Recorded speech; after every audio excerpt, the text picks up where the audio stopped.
और उसका जो पैकेज हो सकता है आपका कुछ 100 करोड़ तक भी हो सकता है।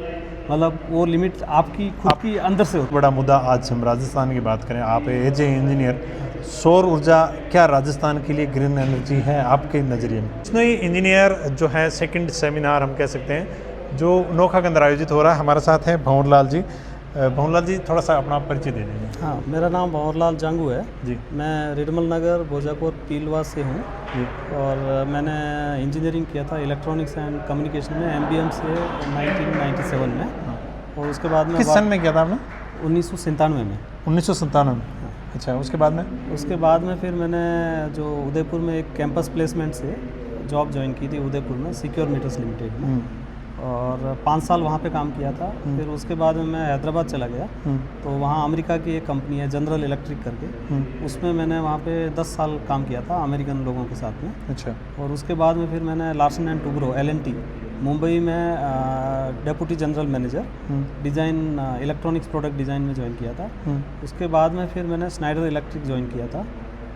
4-5 साल स्नाइडर इलेक्ट्रिक में रहा। अभी मैं जो है हेवेल्स प्राइवेट लिमिटेड है दिल्ली में, उसमें ग्रुप चीफ टेक्नोलॉजी ऑफिसर के रोल पे काम कर रहा हूँ। मतलब कि आपने जिस हिसाब से मुझे बताया कि आपने यहाँ काम किया, इसका मतलब है कि आपने पूरा प्राइवेट फील्ड के अंदर काम किया। यस। एक इंजीनियर के लिए ज़रूरी नहीं है कि उसको सरकारी जॉब मिले, ये मतलब आपका जो काम करने का आपने जो बताया वो दर्शाता है कि एक इंजीनियरिंग करने के बाद में आप जितना ज्ञान अर्जित करोगे उतने आपके फील्ड बढ़ते जाएंगे। और इसमें जो है आप प्राइवेट सेक्टर में इसका ही इज़ द लिमिट बोलते हैं ना, आसमान लिमिट है आपका। तो आप किसी कंपनी में आप इंजीनियर से चालू होके आप उस कंपनी के मैनेजिंग डायरेक्टर भी बन सकते हैं। और उसका जो पैकेज हो सकता है आपका कुछ 100 करोड़ तक भी हो सकता है।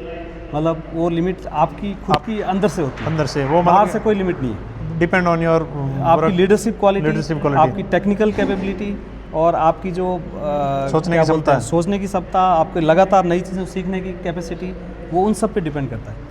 आप मैं कहीं बात करूं तो जिस हिसाब से आपने गांव बताया भोजाकोर, एक मतलब दूर धोरों के बीच में गांव है, ये शिक्षा की तरफ आपका रुझान लगाव कैसे बढ़ा? मेरा क्या था, मैं 5वीं तक मेरे गांव में ही किया। मैंने राजकीय उच्च प्राथमिक विद्यालय भोजापुर कुआ, वहाँ से मैंने 5वीं तक पास किया। उसके बाद में वहाँ पे आगे पढ़ने का कोई साधन नहीं था। और स्कूल थी वो पीलवा गांव के अंदर थी जो 10th तक थी, 10वीं तक। और वो बहुत दूर थी एक्चुअली, लगभग 7 किलोमीटर एक तरफ और आना जाना 15 किलोमीटर। और फिर मैं अपने ननियाल चला गया भवाद ढाणी, तो वहाँ पे 8वीं तक स्कूल थी। तो मैंने 8वीं तक भवाद ढाणी से किया। उसके बाद में मेरे पिताजी BSF में थे, तो फिर मैं जोधपुर में सुमेर स्कूल में एडमिशन लिया मैंने 9th ऑनवर्ड्स। तो उस टाइम क्या होता था, 9th से आपको साइंस लेनी पड़ती थी मेरे टाइम में। अभी तो बोल रहे 10th के बाद में भी हमें समझ में नहीं आ रहा है, हम तो 8th के बाद में डिसाइड कर पा रहे थे। तो वो क्लैरिटी आपके दिमाग में होनी चाहिए। और साइंस लेके मैंने साइंस में सुमेर स्कूल जो मालियों की स्कूल है उसमें टॉप किया था। मतलब सभी क्लासेज में जितने भी सेक्शंस थे। और उस टाइम जो अशोक गहलोत जी वहाँ के जो सांसद थे जोधपुर के, तो उन्होंने फैसिलिटेट भी किया था कि आप सुमेर स्कूल के टॉपर हो। और तो वैसा मेरा अच्छा एक्सपीरियंस रहा, मतलब मालियों के स्कूल का भी। और उसके बाद में फिर मैंने पॉलिटेक्निक डिप्लोमा में ऑल राजस्थान टॉप किया था, गोल्ड मेडलिस्ट रहा था मैं सभी ब्रांचेज में पूरे राजस्थान में। तो वो है 1993 की बात है। और 1995 में मुझे जिला प्रशासन द्वारा भी सम्मानित किया गया था डिप्लोमा ऑल राजस्थान टॉप रहने के लिए। आपने 2 चीज़ क्लियर कर दी कि भाई शिक्षा के लिए सुविधाओं की ज़रूरत नहीं है, आपके अंदर हुनर चाहिए।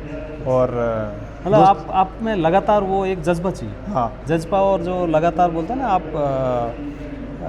समर्पण चाहिए, समर्पण चाहिए। मतलब आप उसी गोल को जो है अचीव करने के लिए उसी के ऊपर डेडिकेटेड होकर। एक चीज़ और पूछना चाहूँगा, ग्रीन एनर्जी को लेके आपने जो है यहाँ बात कही, और सबसे बड़ा मुद्दा आज हम राजस्थान की बात करें, आप एज ए इंजीनियर, सौर ऊर्जा क्या राजस्थान के लिए ग्रीन एनर्जी है आपके नज़रिए में? सौर ऊर्जा राजस्थान के लिए ग्रीन एनर्जी तभी है जब हम खेजड़ी की रक्षा करके उसको बनाएं। यदि हम खेजड़ी की रक्षा नहीं करके उसमें नुकसान करके बनाएंगे तो वो ग्रीन हमारे लिए नहीं हो सकती है। तो उसके लिए जो मैंने तकनीकें जो सजेस्ट की है कि आप जो है खेजड़ी को बिना प्रभावित किए उसको एज इट इज़ रख के फिर आप उसमें सौर ऊर्जा लगाओ, तो वो एक ग्रीन एनर्जी है।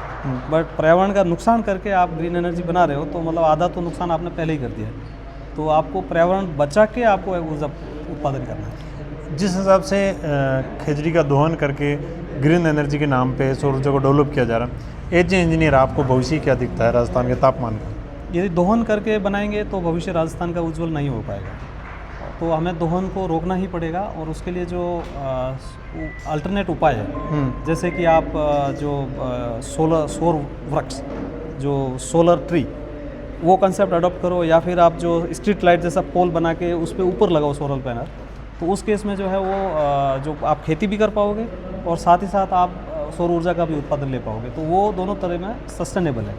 एक चीज़ मैं और पूछनी चाहूँगा, इंजीनियर फील्ड से आप हैं, क्या सौर ऊर्जा बड़े बड़े हाईवे, बड़े बड़े लंबे लंबे जो नदियाँ हैं और बहुत सारी ऐसी जगह हैं, उनके ऊपर भी लगाया जा सकता है? राजस्थान के अंदर इंदिरा कैनाल सबसे बड़ी कैनाल है। हाँ। क्या गवर्नमेंट को पहले ऑक्यूपाई किसानों के खेत करने चाहिए थे या ऐसी जगह करनी चाहिए थी? जो इंदिरा गांधी कैनाल है उसके ऊपर करना चाहिए, ताकि वाटर का इवोपरेशन भी नहीं होगा, पानी का जो भाप बनने से जो पानी उड़ता है वो इवोपरेशन भी नहीं होगा, और हाईवे जो है वहाँ पे भी छाया हो जाएगी, तो ट्रक में भी वो तापमान वगैरह नहीं बढ़ेगा।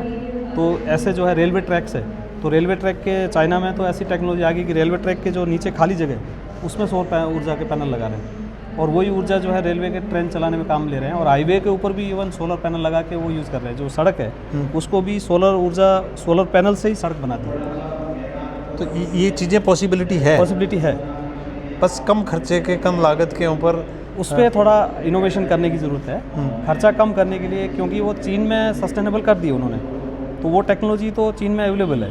उसको यहाँ जब हम उसको डिप्लॉय करें तो वो खर्चा कम कैसे हो, उस पर थोड़ा रिसर्च करने की ज़रूरत है, बट भविष्य में वो संभव है।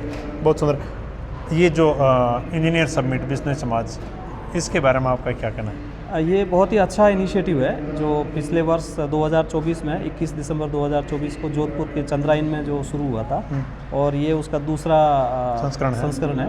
तो ये बहुत ही अच्छा इनिशिएटिव है, और समाज के 850 इंजीनियर इससे जुड़ गए हैं, और मुझे लगता है कि आगे और भी इंजीनियर जुड़ेंगे, और ये जो एक कलेक्टिव जो इम्पैक्ट है हमारा, जो बिश्नोई इंजीनियर्स का, बिकॉज एनवायरनमेंट की ट्रेनिंग तो हमें अपने घर से ही मिल गई है कि सिर आधा इंजीनियर बिश्नोई तो जन्म से ही है। हाँ, पर्यावरण इंजीनियर तो जन्म से ही है। हाँ।